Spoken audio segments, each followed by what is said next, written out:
In between San Francisco and LA is one of California's best kept secrets, San Luis Obispo, a place you've probably never heard of. It's a relaxing little college town with so much easy access to nature and the California Central Coast, and some of the best weather in the world. It's a place that I'm lucky to call home, and if you were my friend visiting me for a day, this is probably how we would spend it. The first thing we do is an early morning hike. There are like a bajillion hikes you can do in the city, and if you come around March, after our 2 weeks of rain for the year, the hills all turn green. Normally they're brown and dead. We could do Islay Hill, which I like because there's a bench maybe a third of the way up that has a sweet view of the city.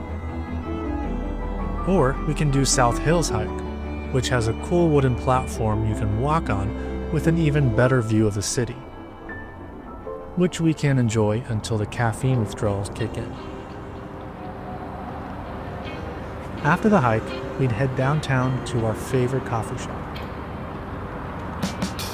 Scout Coffee is arguably the most popular coffee shop in SLO, and while they have 4 locations now, the downtown one still has the best vibes. Scout is special to me because it opened right after I graduated from Cal Poly, and it was my first introduction to specialty coffee. And they have taken a lot of my money ever since. For breakfast, we're taking a little drive on Highway 1 to a little beach town for some fancy waffles. Normally, you're able to take this road all the way up to Big Sur for day trips, but landslides keep washing out parts of the road, so they have these trucks constantly hauling massive boulders up there to help with the repairs. Still, it's an amazing drive to get those iconic California coastal views without having to deal with any traffic.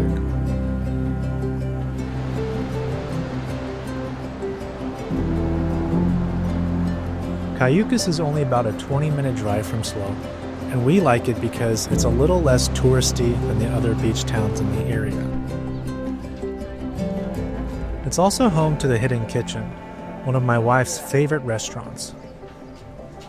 The name comes from their original location in Cambria, which is actually hard to find. I personally like the Cayucos location more. The vibes are better, it's got a great outdoor patio, and they have tacos, which I sometimes get. But the star of the show is the blue corn waffles. We usually order a sweet one, almost always the Fiscalini fruit, and a savory one, usually the San Luis Sunrise.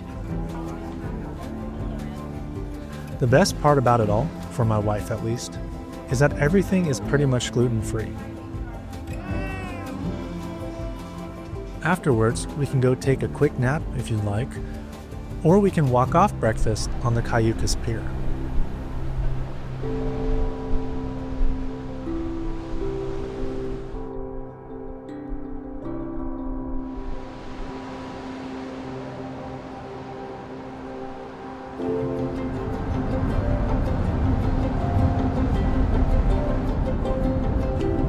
Before heading back to town, we'd want to take a quick stop in Morro Bay to see some cute little animals playing in the water.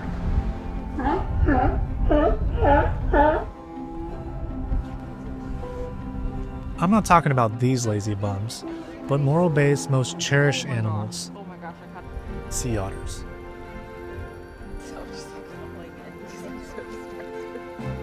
While you can usually see otters hanging around the shore of the Embarcadero, it's rarer to get to see mommy and baby otters together. Well, that was fun.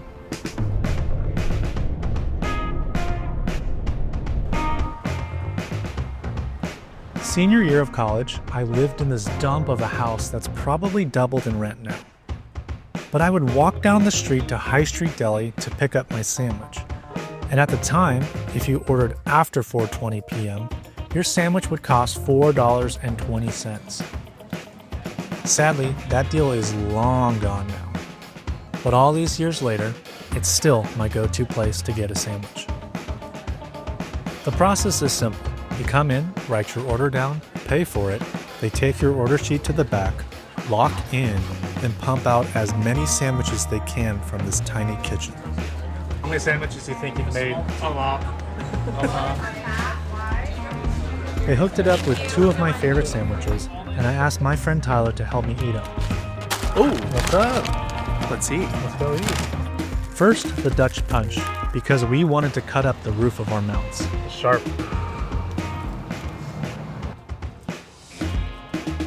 And second, my all-time favorite, the Nashville Club.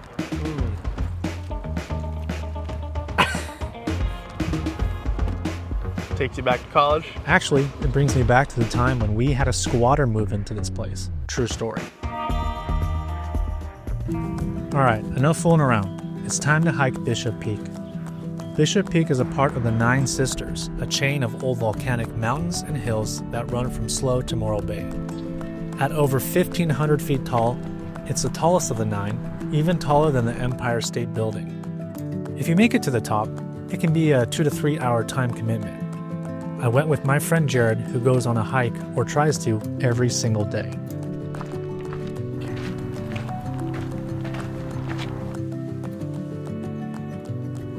Even if you don't want to go all the way to the top, which is usually my preference, it's still a nice hike, and you can still get great views of the city. But you wouldn't want to have any regrets later, so we'd go full send to the top. That feels good. After the hike, we're taking a quick 10-minute drive south on the 101. One thing we like to do as a family is take our dinner to Shell Beach. During wintertime, that meant being able to show our daughter the sunset before bed.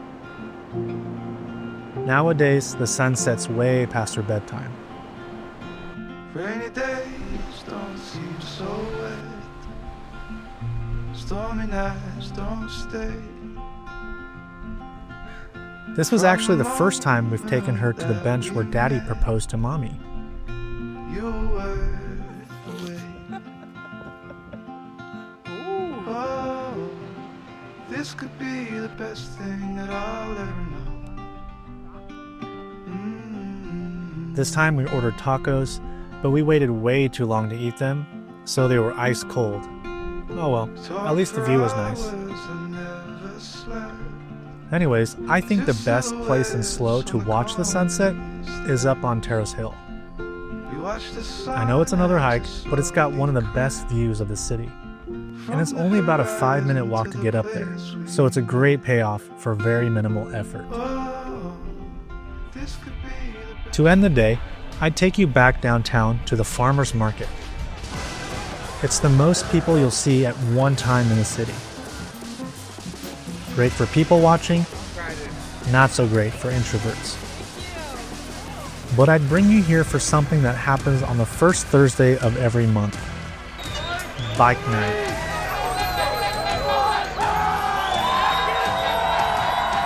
Everyone congregates in Mission Plaza before swarming to the streets.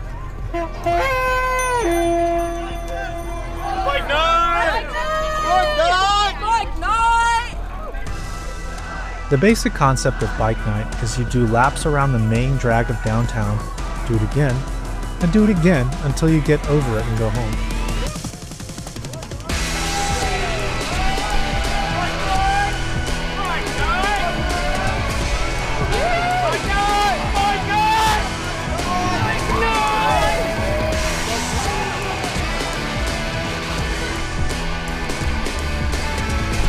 Periodically, everyone regroups in the parking lot before going again. Or just hang out and have a dance party with a big piece of poop.